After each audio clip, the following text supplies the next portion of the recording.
Welcome back, everyone, to another episode of Burning Cinema, the show where nostalgia has a second chance and we revisit the movies that shaped our past. If you've been with us before, then you know the drill, and if not, then get ready to dive headfirst into a piece of cinema history. I'm your host, Ross, and joining me, as always, is my good friend and co-host, Tom. Hello, Tom. Hello there. A little bit different this week, isn't it?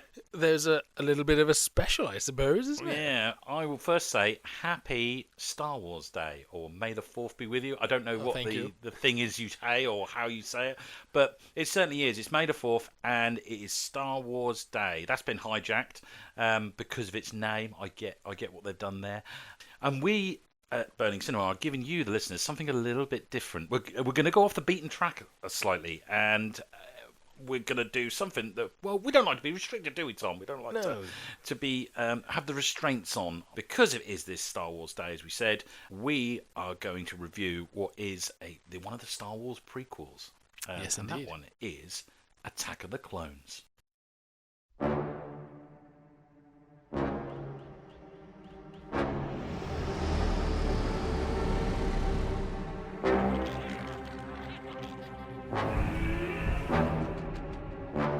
I will not let this republic be split in two.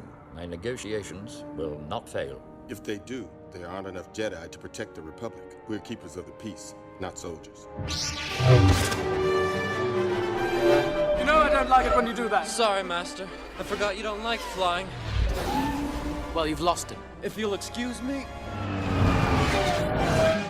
I hate it when he does that. Anakin, don't do anything without first consulting either myself or the Council. You don't need guidance, Anakin. I see you becoming the greatest of all Jedi. The boy has exceptional skills. His abilities have made him arrogant. Excuse me. I'm in charge of security here, milady. They are using a bounty hunter named Jango Fett to create a clone army. Wait. We must stop them before they're ready. Your clones are very impressive. They'll do their job well. Blast, that's why I hate flying. Attack of the Clones, Episode 2, the second film of the prequels. And I know these are quite dear to your heart, aren't they, Tom? You grew up with these, didn't you? Yep, this is precisely my little... I was hoping maybe that this was going to be a cinema outing for both of us, but then I suddenly realised how much older than I am of you. The film came back out in 2002, didn't it? And I think you were considerably younger than I was. I was 6. 6 years old. So where would you have picked this up? How would you have come across this? I picked this up probably not long after it would have been out in the cinema. I remember watching it a lot at home. I had a lot of the toys growing up as a kid. Cool. So I remember having the Geonosis Arena. Gunship, all the figures from that. An arena? God. The arena! I didn't realise that was even a thing. All the creatures from it as well, and all the different characters. So yeah, I think Star Wars Episode 2 was around about the time when I started becoming a huge Star Wars fan. So this was your introduction to the Star Wars universe. My history goes a little bit, quite way back. I went to see Return of the Jedi when it first came out in the cinema a long time ago, in a galaxy, in a village 4. far away. Yeah, and my father took me to see these films, and he was very into these. So of course it goes hand in hand. And I think it's safe to say that we're both quite Star Wars fans, aren't we? We do love the franchise, don't we? Yeah. And I remember I did go to the cinema to watch this. I've been to the cinema to see every single one, pretty much. Cool. And so when the prequels came out back in '99, obviously we were treated to The Phantom Menace, wasn't we? It unfortunately didn't sit very well with some people, did it? I think... No, and I think it's very different for me because whilst I did grow up watching the original Star Wars films, I got into it around the time of, Episode 1, 2, and 3 being released and being new. So for me, I was fine with it. No, I know. One of my earliest memories actually is a very stormy night watching Star Wars Episode 1 on VHS. On VHS, with our little family golden retriever as my pillow. That's probably my really earliest painted memory. a little picture there, yeah. It was lovely. Of quaint niceness watching The Phantom Menace. Well, unfortunately, some people didn't have as much, good times as sadly that, not. and as cosy and nostalgic views of it. However, over time, I know the prequels, and we all say this, that over time they've become quite loved. Am I right in thinking, haven't they, that they've had a second going since Disney took over? And they have, and I think they got a lot of hate, and obviously it's impacted some of the cast members. Obviously, Jake Lloyd as Anakin Skywalker got a lot of hate for Phantom Menace. I don't really get why. I thought he played the character really well, and I don't know why you're hating on this little kid for playing a kid. It's odd, isn't it? Because that is a theme that had run for quite a while. Ahmed Best, isn't it, who played Jar Jar? He got quite a lot of crap for it, didn't he? And he didn't. He did, which is crazy. Imagine being like that. That you've got the ultimate role to play a main character in a Star Wars film. That is probably an absolute dream, to be this immortalized character, and people hate you. Or certainly the backlash on the internet hate you. There was a lot of backlash for Ahmed Best as well, and it's very sad because I don't know if you read the story about how he's sort of feeling and how dark it went for him. It's desperately sad and so unwarranted, and it's sad that fans can get that extreme. But I mean, when he turned up in The Mandalorian, that felt glorious. Yes. And I think that felt deserved because everyone was so glad to see him. And I think it opened up a little window that nobody knew about or heard about. Because at the time, you just picked up on very early media through various different magazines, very, very early internet. And eventually with the opening of sort of YouTube and that. I mean, I said there, we're not going to go on about the Phantom Menace and deal with all the comings and goings of that. Because basically, if you want to, go on YouTube and type Phantom Menace, you will find literally hundreds of movies of people praising it, of people hating it, of people rewriting it. It just goes on and on and on. It's one of the few films, I would say, that's had so much internet chatter, I would say, more than anything. Obviously, that one was the one that came before in 1999, wasn't it? And so 3 years later, which is crazy when you think about that, for a sequel. I was about to say it came hot off the heels of The Phantom Menace. That's not really hot off the heels, is it? No, not at all. We're talking 3 years after we now get the sequel to The Phantom Menace, where we're going to find out Anakin Skywalker and Obi-Wan Kenobi and Queen Padme. What are they doing? What are they up to? Where is this story now going? And I think there was a lot of pressure on this film to kind of deliver, because we'd all watched The Phantom Menace, and we were going to sit there and think, is it going to be more of the same, or are we going to get something different? And it's going to be quite an interesting movie, I think, my friend, when we go through this. There's a lot to chat about. There is. And so, like I said before, I went to the cinema to watch this. A little bit of history, really, there is that all my friends were very busy, and I really wanted to go and see this. I was quite desperate to watch it. The trailer was really good, as we've heard earlier on, and I had to try and convince my 6-month pregnant wife whether she could go with me, and she wasn't really that keen on going, let's just say. So I sold it to her that this was not like any other Star Wars film. It was a love story. Yeah, we'll probably go through it in our deep dive and find out how much of it isn't a love story. But I sold it to her, and I still remember the look on her face as she sat there with her pregnant belly and looked at me and went, "This is not a love story." And so she fell asleep through half of it. But she was pregnant, so we'll forgive her for that. So is it another copy of a defective clone? Or is it nice and shiny like R2-D2's new paint job? Who knows? We'll find out, shall we?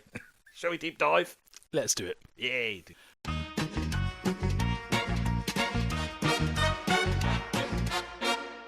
So we open up with The Crawl.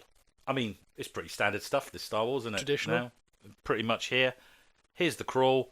We're going to be talking... I'm glad that we're not talking about taxation, to be honest with you. However, though, there is unrest in the Galactic Senate. I mean... Not overly capturing me, I've got to be honest with you, right at the beginning. But that's our Crawl. Am I excited? I don't know. I don't know. I don't know. I've read The Crawl. I don't really know what's what. All I know is the Queen is coming back to Coruscant, isn't she? Yes, she is. And we get this huge shiny ship, don't we, sort of coming across, which is... I kind of like the sound design of that is quite awesome. I might as well just say it now. I think the sound design of this film is phenomenal. It is good. I hope one day it does get released in the cinema, because I would love to go and see it, just at least for the sound design, because it is something else. I think it's. I mean, on this viewing, I had full surround sound on, loud as anything as you can get. I had a full cinema experience in my living room. So, because you have to with a Star Wars film, I find the sound design by Ben Burt mostly done, isn't it? And his crew, and Skywalker sound very, very good. And we jump straight in with an explosion, aren't we? There's an assassination. There is. Padme's decoy. She's been killed, hasn't she? She has. Yeah, it's very, very sad for her. All a bit of a ploy, because we all think, it's going to be Padme, but it's not, thankfully. She was disguised as one of the Naboo starfighter pilots. Yes. But there is one bit that got to me. Oh, already? Already. Yeah. So the handmaiden who died as the decoy is called Corday, and she's there on the floor, she's dying, and she just goes, "I'm sorry, milady, I failed you." And it's like, well, technically you did not. You've done your job by dying for her. Yeah, I've saved the Queen. Yeah, she's okay. Padme's alive. The Senator's absolutely fine. Yep. So technically she hasn't failed at all. So I was like, I don't get why that was her final line. Yeah. It's weird, isn't it? There's an attack on her, isn't there? That someone wants her happy dead. with her. Don't they? I mean, that's quite easy to understand. We understand that, and that's quite fine. Ian, I want to say his name. Is it McDiarmid? Is it? How's his I'm not very good at pronouncing him. I think McDiarmid. Yeah, we'll go for that. He's back again. He's playing the Chancellor. He is. AKA, spoiler alert, the Emperor. Sorry about that, everyone. If you haven't seen that, what's going on. I mean, that's so on the nose. It's unbelievable, isn't it? And we get what is a first full CGI Master Yoda, don't we? First time they did it, yeah, because they weren't actually able to make it work for Episode 1. No. So this tells us, like, we've probably got stuff coming up later on, I'd imagine. Wink, wink, nod, nod. Know what I mean? Yeah, there's stuff coming up that will probably require more than just a puppet to do, I would say. Hence why. Don't look too bad, I didn't think. I thought it looked fairly good. Whether we've just got used to CGI Yoda and that's pretty much the thing. I think it goes back to, again, previous chats from Jurassic Park episode of, like, George Lucas at the time of episode 1, 2 and 3 was really taking CGI to the absolute max it was capable of at the time. You know, we've got people inserting CGI creatures and characters into things. He's created CGI environments. Everything is vast and glorious, and he's put a lot of effort into it, and it still holds up today. I would say, you know, the CGI of Star Wars Episode 2 is much better than a lot of the CGI we see in films being released today. Because in this, you could tell people are at the top of their game and giving it all of their effort, and they'll be giving the time to make it as good as it can be. And that's why I think, for example, the CGI in this film really still holds up today. And some of it is really top class. It is. Going back to the explosion where the craft lands on the landing pad, the first thing I picked up is how good it looked. Yeah. I like this. This looks like it was filmed like a couple of years ago. We haven't moved on any further from this. This is peak SFX. Some of it maybe we'll go through it, but certainly from there, our first opinions are this is good. This looks really good. It's a dramatic start. And we've seen, obviously, our full CGI Master Yoda looking nothing like a puppet before. There's a little meeting, isn't there? And this is where I find a little bit... I don't really understand, I've got to be honest, with some of the stuff they're talking about. And I'm going to get onto this, that there is a theme running through this film. There is, where we are explaining things that have happened that sound a little bit more interesting than what is actually happening on the screen. There's a lot of that goes on. And I've made note of them. So you'll find that I will be picking them up every now and again. Yeah, we've got the leaders, and they're talking about a bond dispute on some planet in the nearby sector or whatever. Again, more interesting than what is actually happening here in the conference room. So we're going to see that quite a lot. We're introduced quite a lot of characters, aren't we? Yeah. Mace Windu's back, Samuel L. Jackson. Yeah. We do get Obi-Wan Kenobi, don't we? Played by Ewan McGregor. And we also get the first time outing for Hayden Christensen playing an older Anakin Skywalker.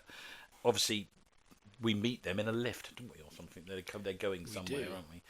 And again, this is the theme running as well. They talk about falling into a nest of Gundars.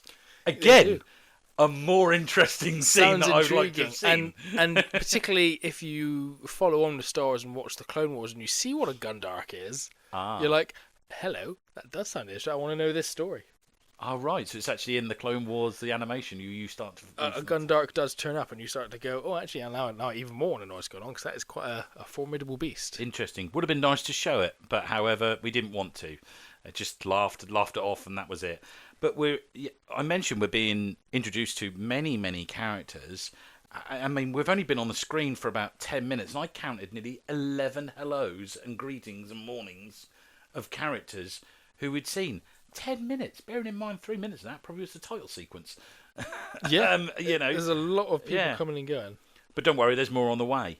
We get a Jar Jar cameo, don't we? Yes, we do. He's back again in a much reduced role. Very reduced, may I say. And I say cameo because I think it is almost. It's literally... bordering on that. Hi, I'm here. Oh, by the way, you didn't really like me from the first film, so I'm not going to... Don't worry, I won't be in this film very long. And I find it quite painful now that I feel Lucas had made a mistake.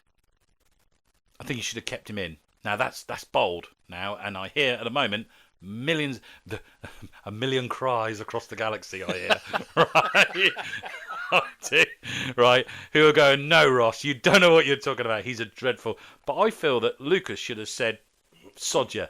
Yeah, stop by his guns. It's my story. I've got Obi-Wan Kenobi, I've got Anakin, and we've got Jar Jar. There we go. That's who we got. We ain't got anyone else. Padme. That's our team. Well, apparently he did actually, as a way of getting back at people sort of moaning about Jar Jar, their working title for the film was something like Star Wars Episode 2, Jar Jar's Big Adventure, or something like that. Jar Jar's Big Adventure. Honk, honk. As he turns up in his clown car. My God. Clearly on there you can see that they have absolutely bowed down to the fans, haven't they? And okay, maybe they'd get it. They probably got some of it wrong. Weren't a very well written character in the first film, but I think to completely remove him from it, it almost said we got it wrong. I don't know. It's an admission, isn't it? It's very difficult. I don't think too many people were going, "Oh, poor Jar Jar," But now looking back at it in these fresh eyes, I feel that, he's the Joker, and you need a Joker, don't you? Yep. You need one of them. Yeah, Hayden Christensen. I mean, he's doing the best he can, can't he, in it? I think he's an all right kind of guy, I think. So, I was always a big fan of Anakin Skywalker as a character, and I never found any issues with his performance. I think if I'm going to be really critical, and I hate to do it because I do love Star Wars, and I think George Lucas is a god. Some of the dialogue isn't great. No, it's not good. But in terms of Hayden Christensen's performance, I don't really have an issue with it because he's playing Anakin. Anakin is meant to be this sort of uptight, miserable, he's conflicted individual. He's not meant to be some happy, joyous, or good. He's essentially he's meant to be like late teens, early 20s. So he's meant to be a bit of that sort of misery, really, isn't he? I mean, he whinge and whine, doesn't he? Good Lord. But I think that's more of an issue with the dialogue as opposed to the acting. Yeah. He's acting with the dialogue he's got, and I don't. In terms of the performance, I don't think there's anything wrong with his actual acting performance. And I'm so glad now because I know obviously he had a lot of hate from Star Wars, and it affected his career. And yeah, he took some time off acting, and now he's come back. And one thing Star Wars has taught us through the years is that it tends to follow that way all the time, doesn't it?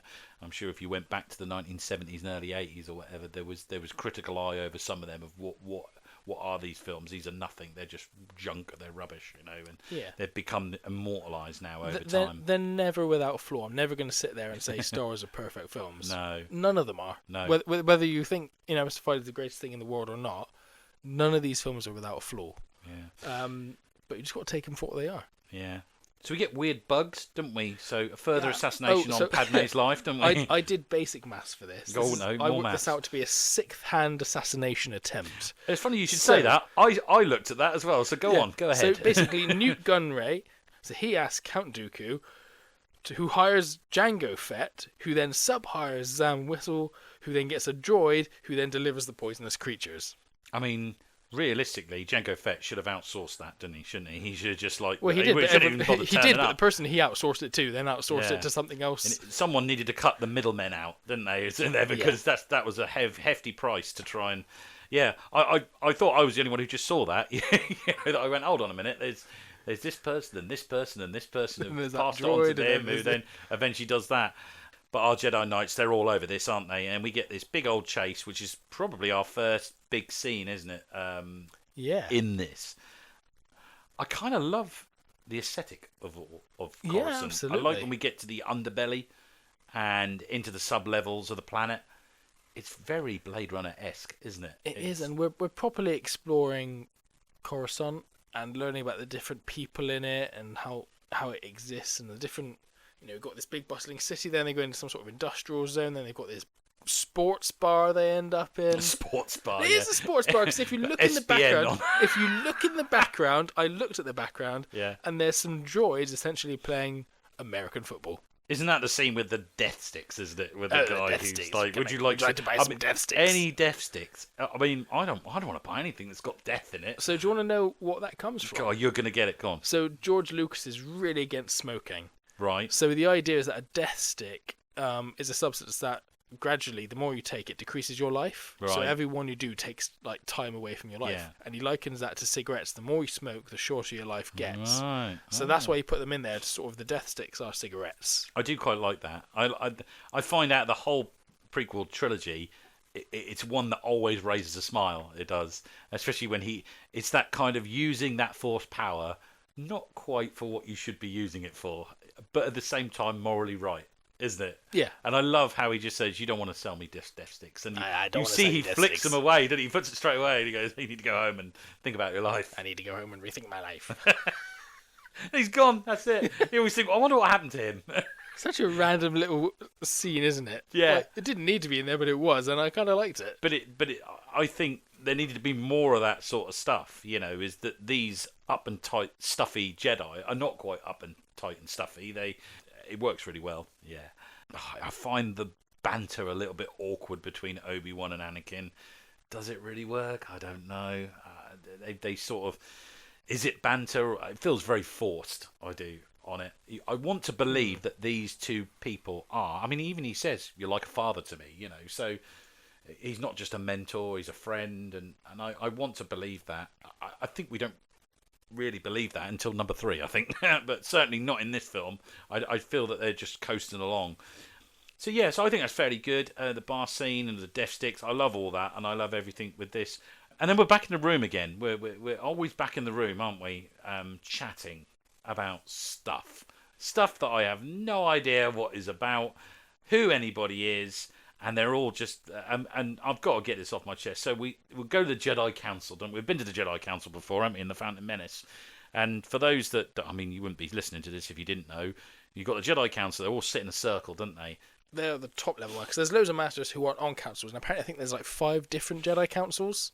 But this is like the High Council. This is their top Jedi. So these are like the government of Jedis, aren't they? And they're all sitting around, and they're just so smarmy and condescending, and they're just always naive about everything. Anyone who wants to talk about something, they're like, "Well, no, we're not doing that."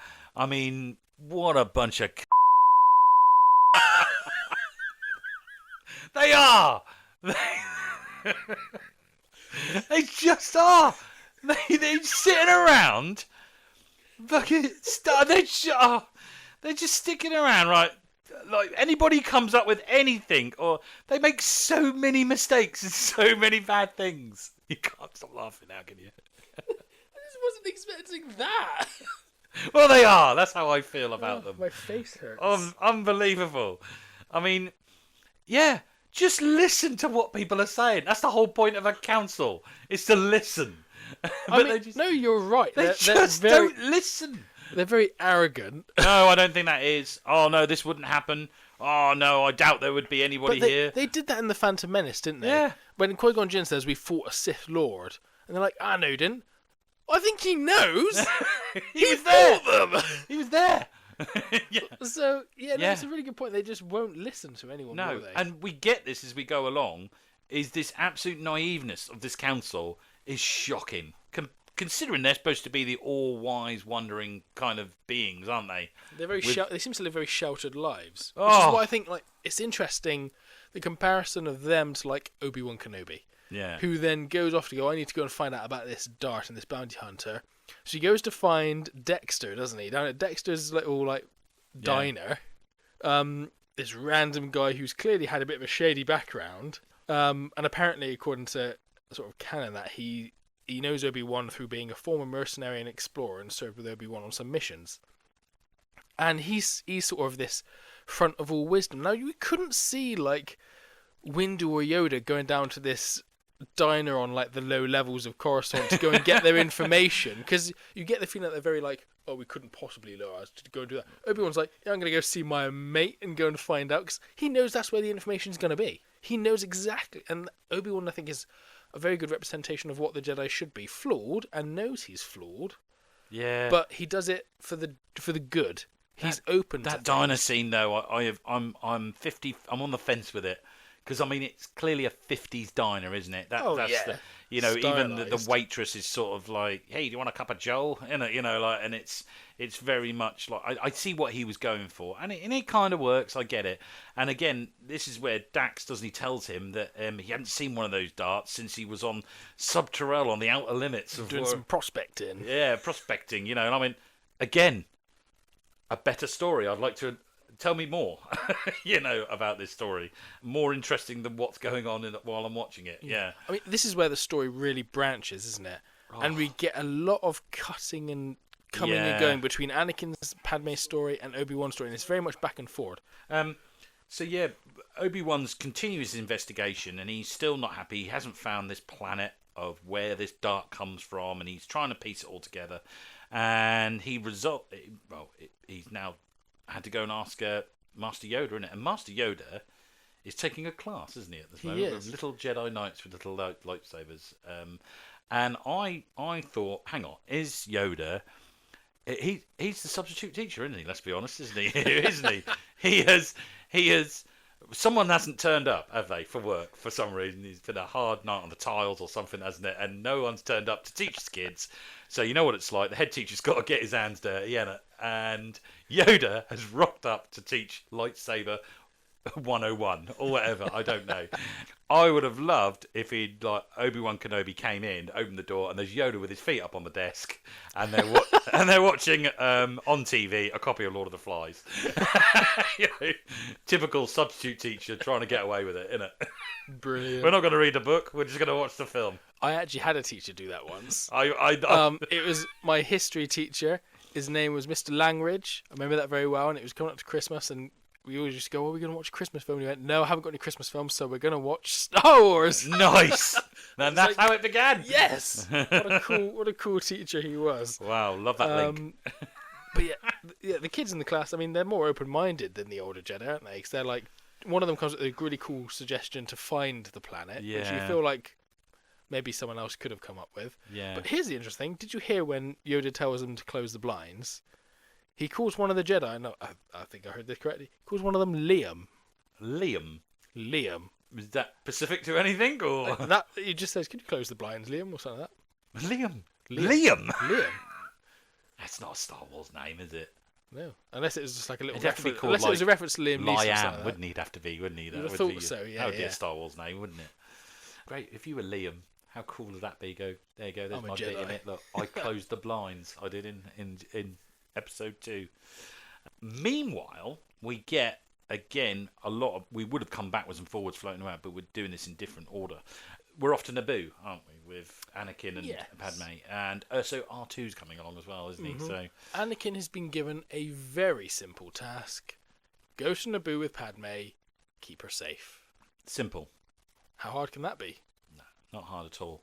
Not as hard as R2-D2 walking up the stairs in Naboo, one at a time, may I add. Which is even funnier when you look at later on in the film when he has rocket boosters. Yeah, I know. He is struggling his backside off there, isn't he, to try and get up. And one thing I just sat and thought, Naboo, no wheelchair access. How sad. Not very accessible, is it? No. Not very inclusive. While they're walking up there. And no wheels on suitcases as well, so they haven't moved on that far. We get more talking, more people sitting around a table, yapping around about some stuff. I suppose this is the beginning of forming the relationship between Anakin and Padme, isn't it? Because we all know that they are Mr. and Mrs. Skywalker, parents to Luke and Leia, isn't it? So we know what's going to happen. We know, but we need to see how this relationship was formed. And I can probably see why my missus, when I told her this was a love story, why she didn't believe me. Because there's some unconvincing love going on, and this is some of it, I believe. Yeah, we're treated to multiple scenes, aren't we, of them on Naboo. Probably trying to put over the story a little bit, I think, isn't it? Or I mean, I'm going to say, what a lovely lakeside property she has. I know. It looks very Italian. I'm guessing that maybe was where it was filmed. That's where it was filmed. It's quite a famous place you can go to, isn't it? You know, on the lakes there. Oh, well, I know what I'm doing for my holiday. Yeah. I thought that was lovely. I'd quite happily be hiding out there forever. Yeah, that's the hideout. Yeah, wow. And we get I'll collect all these scenes together because we basically flip backwards and forwards, don't we, between Obi-Wan Kenobi on his hunt to Kamino, is it? The planet that he's going to? Yes, Kamino. Where he's going to eventually find the clone army. While we're flitting backwards and forwards between that, we are going back to Naboo, and we're also seeing how Anakin and Padme's kind of relationship is developing. I'd say developing. I'd say it's quite rough as anything. I don't really know. I don't really know how it ever sort of forms, really, because then, like, at one point they randomly kiss, and then they say they shouldn't have done that, and then they just spend a lot of time arguing. Then they're having a bit of fun, then they're arguing, and it doesn't really make a lot of sense. Yeah. I mean, very weird he's a bit creepy. A bit? Is that it? Most of my notes are him being a bit of a creep. I didn't want to say it just in case you said it was like I quite liked it. No, God, no! I didn't want to say that just in case. Right, so he is proper. We get the. I mean, this has been ribbed so much in it.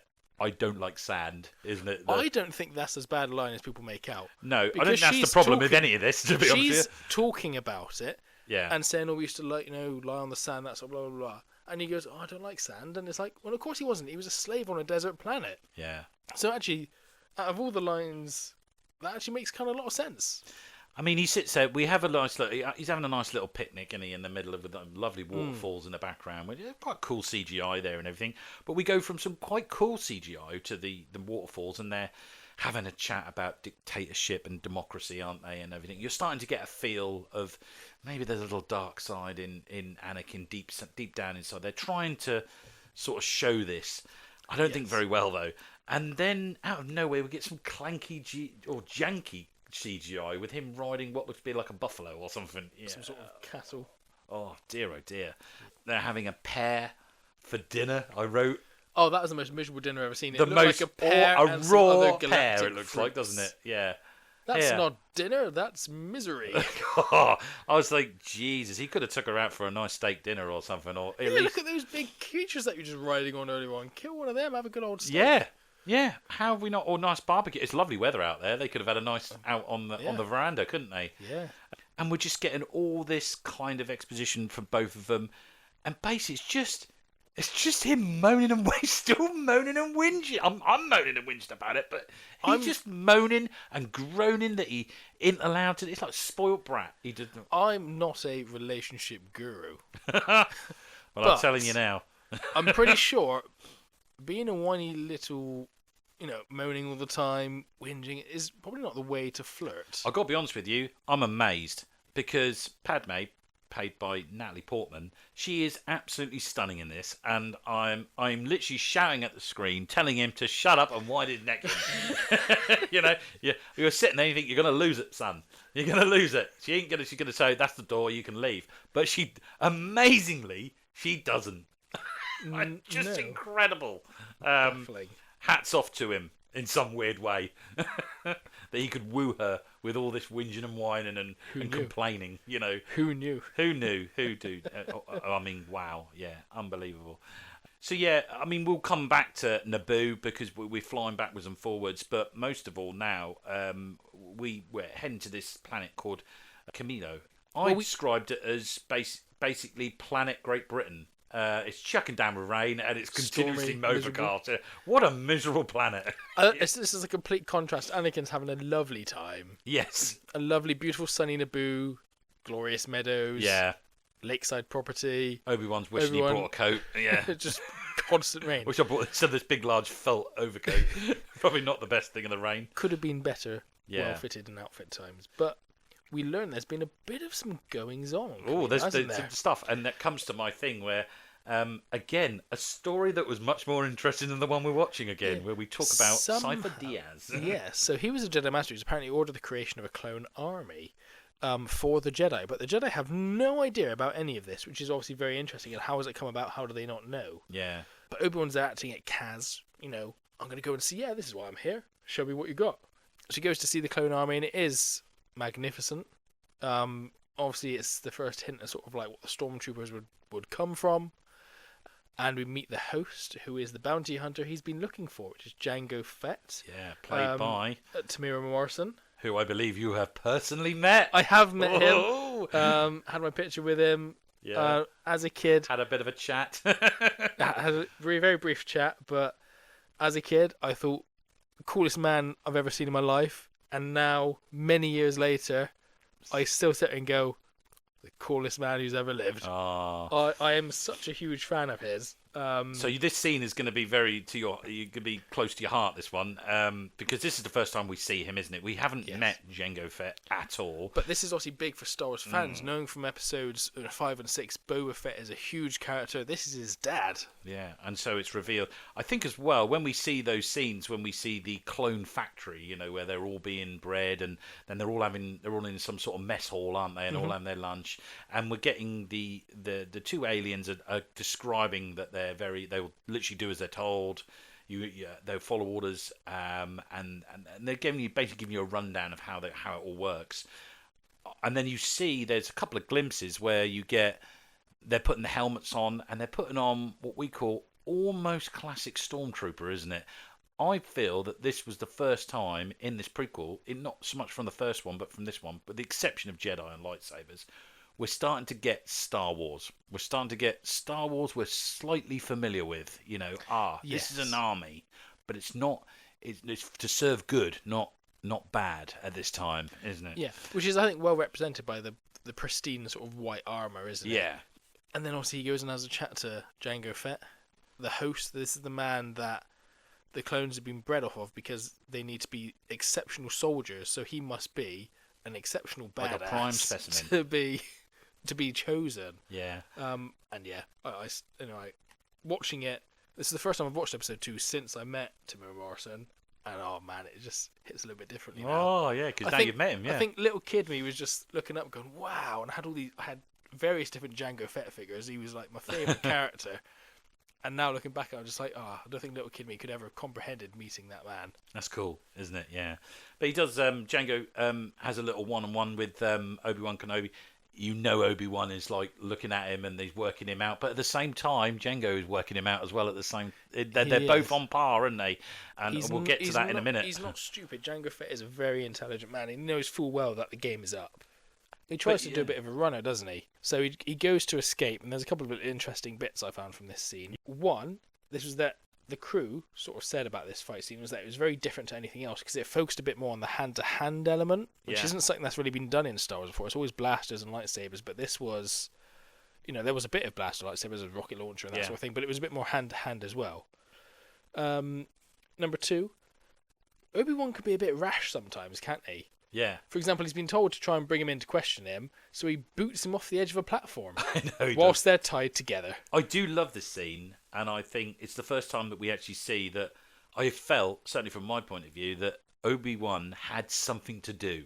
We could see some of his skills and some of his just fighting, generally him of how he is as a person, I think. And then we thought, he's actually got something to do in this rather than mope around and walk around, not really working out where anything comes from. But also, I think this is the first time in the Star Wars franchise, in terms of order of release, that somebody who's not a Jedi or Sith has fought a Jedi and held up really well. Like, Jango Fett is more than a match for Obi-Wan. He's really good. I do like the sound. I like the rain. The whole thing looks really good.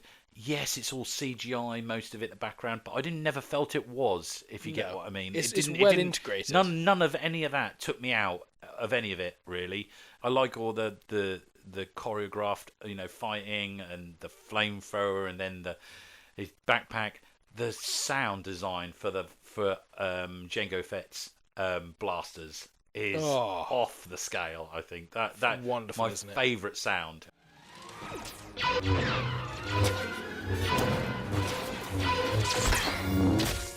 And I remember listening to that going, that is a good sound. That is different than we've heard. I've never heard that before. There's a lot of new different things in this scene that I think they did really well. And there's even a little bit, you may have noticed it, when the fight's over, Jango Fett's technically won, I suppose you could say. Yeah, he got away, didn't he? Yeah. As he's walking onto the ship, the door of the ship closes on his head, and he bonks his head, which is there's a little mirror image of that stormtrooper in episode 4 who walks into the door. To the head, which was a flaw, which Yeah.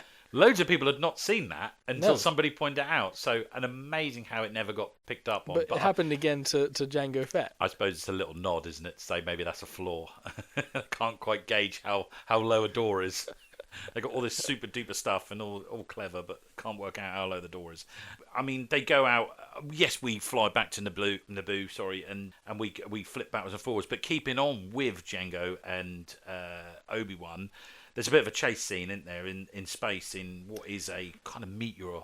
Yeah, so belt, he's isn't there, of a planet. He's put a tracking beacon on Slave One, which is Jango's ship, and he's tracked him to this planet called Geonosis. It's got a sort of ring of rocks and asteroids and that sort of thing around it. They have a good old chase through that, which is quite good fun. And then Jango Fett does release the sonic charge. Just when you thought the sound design couldn't get any better. The greatest sound, I think, in all of Star Wars ever. Probably ever. Oh yeah. I'm going to throw that right to the top. Fight anybody who says it's not. I would say the best sound design, probably close to maybe some Indiana Jones stuff, maybe. But yeah, wasn't ready for it, and I remember in the cinema going, "Oh my god, that is." It literally portrays what that is, and if anybody knows what we're talking about the seismic charge, aren't we? Seismic charges. Stand by.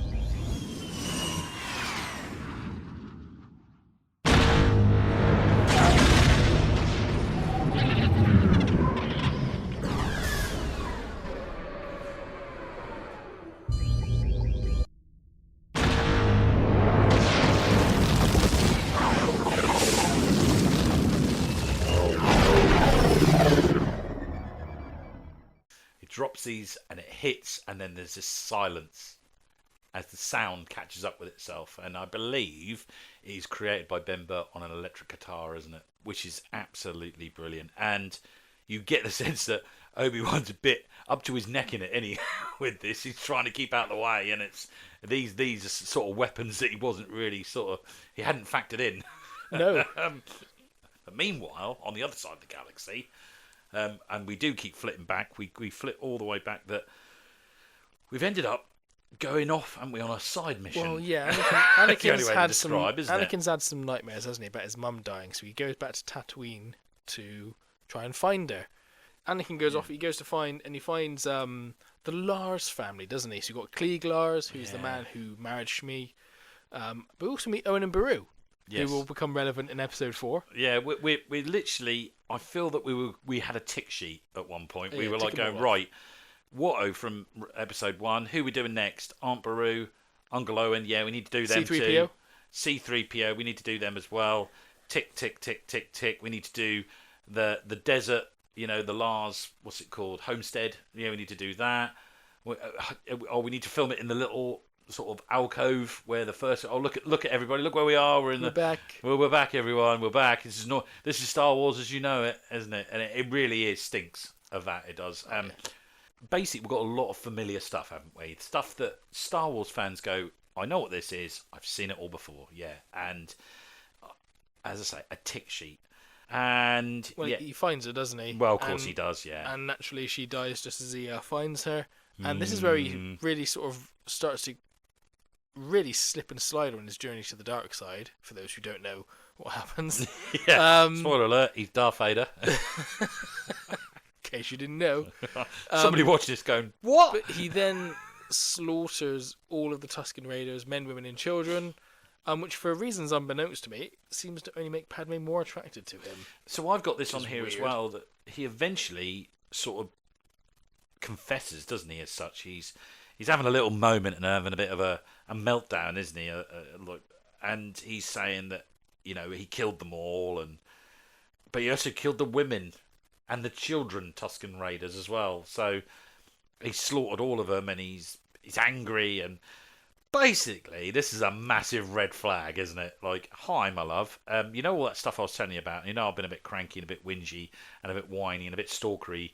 And I'm a bit creepy and all those things. Well, here you go. Look, I'm now a mass murderer. Now I kill kids. If you want to make your character the most worst person in history, all you've got to do is kill women and children. And that, if you should never do that if you want to try and reprise your character or bring them back. Lucas's massive fail, I think. This should have been revealed at the very end. He should have kept this to himself, I think, and Padme would have been none the wiser. And I think this was a turning point for him, and it would have been better if he kept it to himself. Yeah, I think Padme, is this incredibly strong character in Star Wars. She's, strongly believes in doing the right thing and caring about the people of the Republic. It doesn't make any sense why she'd suddenly go, oh, well, I might just marry this guy who's killed an entire village. I mean, it's a weird one because in Star Wars we see people shooting people all the time, don't we? Don't worry about, as they call it, Gary the Stormtrooper, do they? Like, and his family and children, No. and what he's related to. We don't get too caught up on all these people who are being murdered and killed and slaughtered. So it's just weird. I found even watching this now, I find it of like, well, there's no going back from that, then, is there? You're done. As a character, I can't empathise with you. I can't, as a character now. I want to, but that's a podcast for another day about where you go. We'll be here all day otherwise. So we're off to Geonosis anyway with the gang. Here we go. And this is where we meet. Because Obi-Wan's been captured, hasn't he? He's been found out, and we meet Count Dooku. Yeah. Played by the legendary Sir Christopher Lee. What a casting choice this is. You really phenomenal. You really realise, don't you, that the casting of him and then when he's delivering them lines to Obi-Wan Kenobi. Wonderful. You realise that, yes, he's got the same script as everybody else, but the delivery he's giving is on another level, isn't it? I don't know whether it's ad-libbed most of it or he's got it. He understands. And what a power force of an actor. Yeah. It's just so good in everything he does. And I mean, he actually became really good friends with George Lucas after this. Did he? He did. He said he was very complimentary of George Lucas and his vision and what George Lucas could talk about. They became good friends, really good friends. Christopher Lee, nothing but good stuff you hear about Christopher Lee, do you? I've never heard anyone say a bad thing about him. What a life that man has lived as well. We should do a podcast on him. Oh, you could do a podcast for years about that man. And again, I mean, the character of Count Dooku is so interesting, and if you go on to watch the Clone Wars, you'll see why it becomes so much better in the Tales of the Jedi. Phenomenally interesting character, and again, the portrayal from Christopher Lee only adds to that because he's a Sith. Okay, that's the long and short of it. But he doesn't have these Sith eyes, does he? And also, he openly tells Obi-Wan there and then, the Senate is under the control of a Sith Lord. Yeah, he gives away the whole story. Yeah, no surprises with this man. Don't get any birthday presents off him because he's going to ruin it. What's his game? Oh, it's weird, isn't it? Yeah, because I think at this point there is still good in him. So Geonosis seems to be where it's all going to be happening, isn't it? Where Obi-Wan has been kidnapped as such. Messages are going across the galaxy, aren't they? That Obi-Wan's been caught. Padme and Anakin go to rescue him. Yeah, we now got a rescue mission, hasn't it? Now the plot to me now has been dumbed right down, which I'll be honest with you, quite pleased, really, to be honest with you, because I didn't know what was going on, who was on what side. I just wanted a bit of good old-fashioned good and evil, And one thing I need to point out is that obviously we'd met C-3PO at the Lard's homestead, hadn't we, earlier on? They just nick him, didn't they? Really? As the only way to describe it. I can't. He just goes with him. He just goes with him. You just like, we'll have him. We'll have him back. I mean, Owen Lars must have been furious. No wonder by the time we get to New Hope, he's going, well, I could quite do with a droid, actually, really. Have you got anyone who can speak Bachi? And, and C-3PO goes, well, I do, actually. I speak 10 million languages, and Bachi was one of my first things. You again? And he's going, yeah, I know, because some idiot nicked you. Why am I paying for you? Yeah. You're stolen property. Yeah. This is mine. It belongs with me. Give it back. No wonder he was livid and he was grumpy, and he didn't like Anakin, did he? No, he didn't. Yeah, he just nicked his droid. He's probably had to work his backside off for the last 20 years, hasn't he? Because of that. So, yeah, C-3PO just... I don't even know. It's almost like someone was hoping that we just wouldn't notice that. At some point, we're now all on Geonosis, aren't we? This weird... I mean, we're like sort of insect planet, really, as I called it. Anyway, there's lots of bugs on there, isn't there, and stuff. And I think it looks quite good. And Padme and Anakin have to try and find their way in, and they have to go through what I describe as an old computer game level to get to the final boss, don't they? Which is the droid-making factory facility. Oh, yeah. I didn't enjoy this, I'm afraid. It's not my favourite bit of the film. What I noticed in all that is that R2-D2 is a bit of a dick. Well, is he a bit of a dick? Why? Because C-3PO is there looking and going, oh, look at that. There's machines making machines. And R2-D2 just pushes him out the door. Barges him out the way, doesn't he? Like, R2-D2's okay because he's got this little rocket pack. So you're like, what did he think C-3PO was going to do? Yeah. What was C-3PO going to bring to this party that was going to help anyone? Yeah, he's been tagged along for plot device. Not even plot device. It's just for comedy, isn't it? For comedy. They decided we need something comedy in here, which again gets back to my way that if we had Jar Jar, it would probably be Jar Jar that would be diving through the factory and trying to get through, and being somehow cleverly. What were the chances of that? Yeah. I just don't think C-3PO and R2-D2 belong in this film. These films, I don't think at all. I just don't. I know they're fan favourites. I know people love them, and it was lovely to see, or to hear rather, Anthony Daniels, still doing the voice for C-3PO. That was a lovely heart back. I don't feel that they belonged in this. Or they could have been in it, but they didn't necessarily need to be in this sequence, did they? No. And so them turning up in the arena battle was kind of just like a side quest. How do they get out of there? I don't know. Who's gone back and thought, R2-D2 left him behind. We need to go and get him. They don't care about droids, do they? They don't care. They'll just leave them, wouldn't they? Go get another one. A bit of old rubbish left on the side of the road, But either way, they end up captured, don't they? Yeah, I mean, and we got to the they're going to be executed alongside Obi-Wan. I like the idea of it, that they are going to be kind of put in this middle of this arena, and they're going to be slaughtered, or eaten by these little beasties that are going to come out. And we've got these 3 people, 3 beasties, haven't we, coming out? If you're going to tell me what they're called, I know you are. I'm like that. Listeners, if you can't say, I'm just rolling my eyes as if to say, like, Tom is going to tell me. He knows. He's got that look on his face. The Reek, the Acklay, and the Nexu. Good lord. What do you mean, good lord? I had all 3 as figures when I was growing up. I like it. I mean, I if it was any other, I'd probably be able to name them all as well. Yeah, you do. I know this is close to your heart. I like it. But I liked it, and I remember being in the cinema watching it, and I was quite excited to watch it. I was thinking, oh, this is really good. I like this. This is up the game. To me, it upped the film a little bit. It did. Oh, massively. And then suddenly, I like this. We've got Obi-Wan, we've got Anakin, we've got Padme. They're in a situation. The stakes are high. The peril is there. I'm loving this. This is great. And we've got these creatures coming that are clearly going to. How are they getting out of this?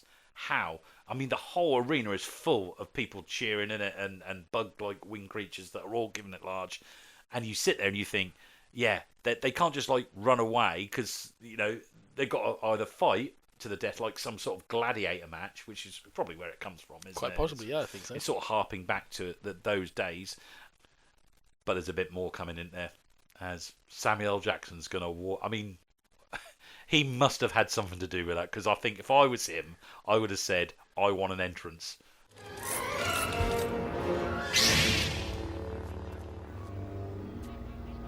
Master Windu, how pleasant of you to join us. This party's over.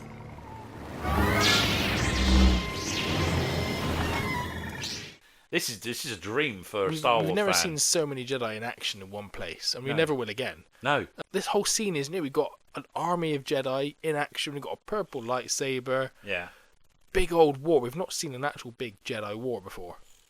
It's interesting, isn't it? And like I say, I thought it was really good. I remember how I felt in the cinema was just like very excited about it all. And you get so much going on. There's lots of stuff in there happening. Very interesting. I don't know if you noticed that none of the other Jedi speak any lines whatsoever. There is no talking from any of the other Jedi at all. There's not. Which is amazing because we've got some familiar faces in there, haven't we, along the way? Well, and one of them, who we have seen in the background. One of them has like a line at the start of the film, doesn't he? Ki-Adi-Mundi in the first meeting scene. Yes. But apart from that, that is it. But otherwise, all these other ones who we're going to see later on, maybe a little bit more here and there as background characters.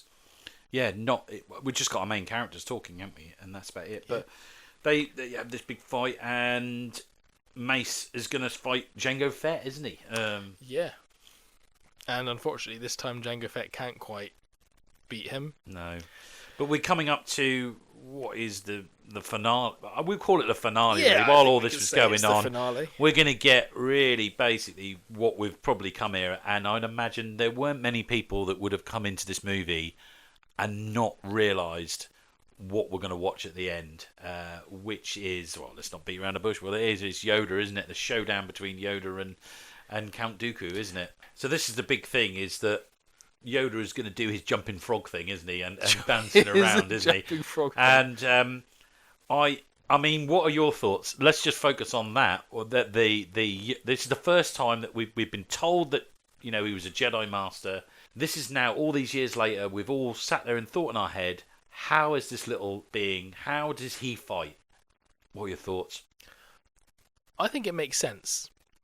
They do get away with it because you've got to think, how can something so small take on a human being? And you do see sometimes he does stand there and fight him, but then he's got a shorter lightsaber because he's got shorter reach and everything as well. So how can he get an advantage? You think all of a sudden he's this springy little being going around, and it's like, oh, I can see why he's so good, because how do you keep up with that? I mean, Count Dooku can because he's very good at what he does. Yeah. But I think they get away with it.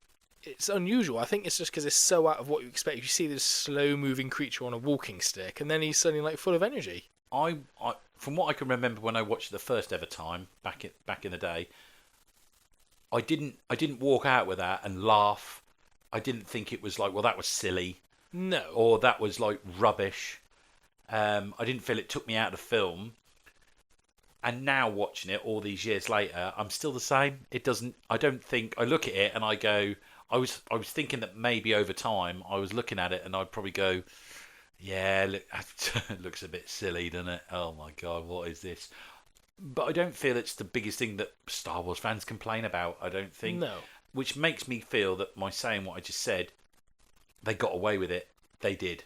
I think enough effort went into it to go, we've got to have to make this good. Because this is, I think it must have been a make or break moment. I think if they got this wrong, I think there would be serious challenges for the third outing.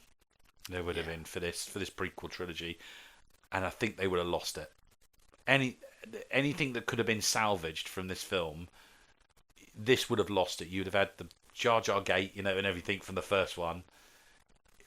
With this, then the fans would have been like, "This is horrible. We hate this. This is not what you look what you've done to our character." But it wasn't. It kind of got away with it, I think. And well done them. And so as we come to the end, I feel that this film is, well, there isn't anything that's loose. There's no loose ends. I don't feel in this film. We are just literally we pretty much tied most of them up at the end of this, leading kind of weirdly nowhere to go, but I'll come to that in a minute.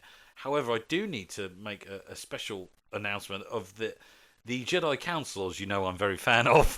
You made your opinions on them quite clear. Yeah, I've made my opinions very clear on that.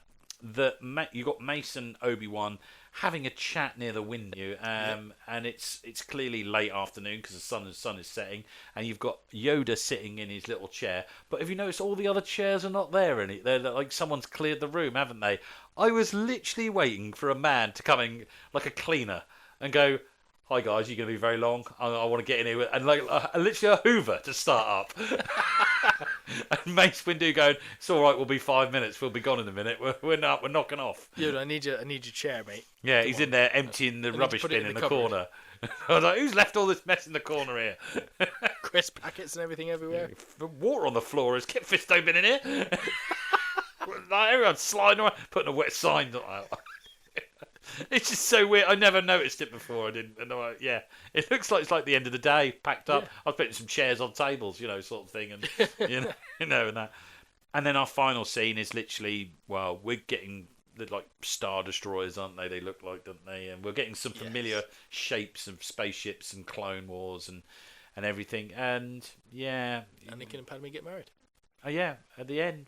And thank God for John Williams' score. That's all I'll say. That man pulls it out of the bag, doesn't he? He really absolutely does. He can turn a turd into a diamond, can't he? He absolutely can. With enough pressure, he's all over that. You were getting lots of heartbacks, lots of things. You were getting a good soundtrack from Williams on this one. And, well, that was Star Wars Episode 2, Attack of the Clones.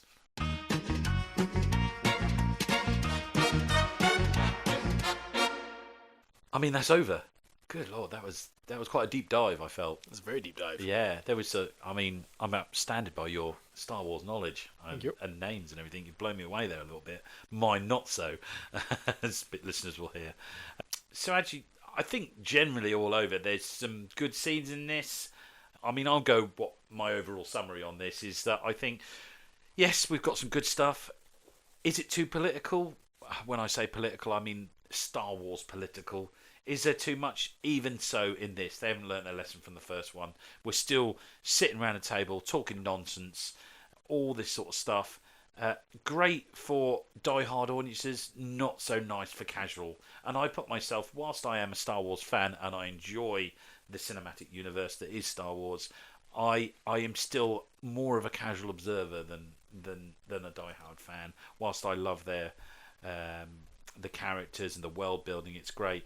I felt this film was mere. It's like, did they want to go all of? I mean, Game of Thrones wasn't around when this came out, but if you look at the production value of Game of Thrones, I feel that 1 minute this film wanted to do something like that, some serious, almost costume designed, real good scenes, and it's got all that, and try and give it that kind of angle, but no, this is Star Wars. At the end of the day, and the action scenes are pure Star Wars. There's no doubt about it. The rest of it belongs in a very different movie. I think it does. So I think that's what its biggest issue is.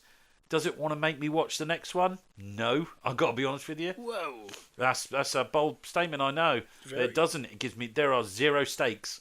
There is nothing. If you sit and think about it, what is there to watch to follow on?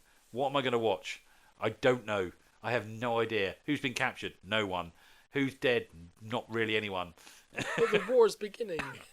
So we're going back to the beginning again. We're starting a new story, aren't we? It's true. And to do that so late in that trilogy is quite crazy. So there you go. Not great. I feel it's just a filler. No substance. There you go. Oh. I know. It's quite brutal, isn't it? It's very brutal. Yeah. Sorry, fans of Star Wars. Oh. How do you feel about it, Tom? I'll go with the negatives first. I think the dialogue in some places isn't great. There's some scenes where I think maybe it didn't necessarily need to be there, like the whole going through the conveyor belt in the droid factory. Yeah, I don't like that bit. Was sort of we could have skipped it. It definitely is. The world building is phenomenal. The characters, design is just insane. The sound design, the soundtrack, George Lucas's creative vision to go far and beyond and to utilize technology to the best of its ability there and then is unparalleled. I don't think anyone can do it as good as he can. I think you're exactly right. Certainly the world building and what he does. This is a big film, but more important, as I say, is whether it still stands up today. You know, is it something that would I revisit this? I probably wouldn't, to be honest with you, only because we're doing it for this. I've jumped into it. Would I have watched it? I don't know, I might go on some sort of Star Wars marathon, and watch them all in that. But it's very easy to walk away from. It's very easy to not engage with. It has a few awesome bits, and I'll go straight onto my favourite scene. I will go straight there. Is that I think when Obi-Wan is fighting Jango Fett on the platform with the rain, I think that is pure Star Wars. That is really good. It's fun. You're watching the characters do fun stuff. The music, the atmosphere, the sound design, everything else all comes together. And I think if we didn't have that, if we didn't have the Geonosis sort of, like, what have we got left? We've got a lot. There's not a lot.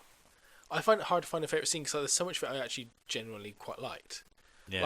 Like, the bit with Obi-Wan versus Jango Fett, I love it. Obviously, it hits a little bit harder for me now having met Tamira Morrison, and I still think he's so cool. There's that. I underrated scene, Count Dooku talking with Obi-Wan when Obi-Wan's captured. All good stuff. Really well delivered, great dialogue.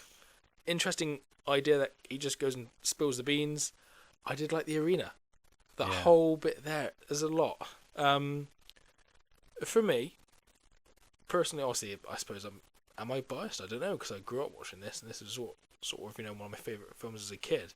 But for me, I think actually looking back at it still holds up really quite well. I suppose my difference is I'm probably more of a diehard fan as opposed to the casual viewer, so I probably have that fighting it as well. And that's where you go. It has no reference of whether the film is good. It can win millions of Oscars for all we care, isn't it? But is it something that I would go back to and would come to? And that's probably why I sit a little bit lower than yourself, is that you would probably go and watch this again, and you would be quite happy with watching this, where Absolutely. I would have to have something like this in a podcast to actually go back to it and actually enjoy it. I'm very particular in my movies. I will go and watch something and probably skip something else if I don't really want to watch it. If I don't think it's very good, I won't bother watching it. Well, it's interesting though. An interesting film and an interesting review as such as we go through that. But that was obviously today being May the 4th. That was our special. So I hope you enjoyed that, everyone out there in listener land. Well, we're going to be back in a couple of weeks, aren't we? Yes, we are. And normal, we resume, don't we? Back to our normal selves, our normal format, and we bring in yet another theme. Well, we're going to keep it slightly in the realm of sequels and franchises, aren't we? Yeah, please feel free to explain it. We're still going there. So, with all these movies, as they're all sort of part of a franchise, and we thought, well, why not? Do we ever get a little bit tired of these? Are they? Good question. Do we sit there and we go, actually, do you know what? I've had enough. I want to get off this bus. I'm a little bit bored of this ride, or we've been on this roller coaster far too many times. We've been round and round, and we're feeling a little bit fatigued. So this will be our next theme, which will be franchise fatigued. So whether we've had enough, and I'm sure we're going to pick some whoppers here, aren't we? Along the way, aren't we? So Tom, I'm going to have to say what introduces what we've got coming up in a couple of weeks. Well, we're going to go for a bit of an unusual genre compared to our usual previous things we've discussed. We're going to go to one of the longest running franchises, I think. And it certainly feels like it. We're going back to 2015 for Furious 7. Dominic Toretto, you don't know me. You're about to. Looks like the sins of London have followed us home. Remember Owen Shaw? This is his big bad brother. We're being hunted. One last ride. Get low when the whistle go. Now we talk.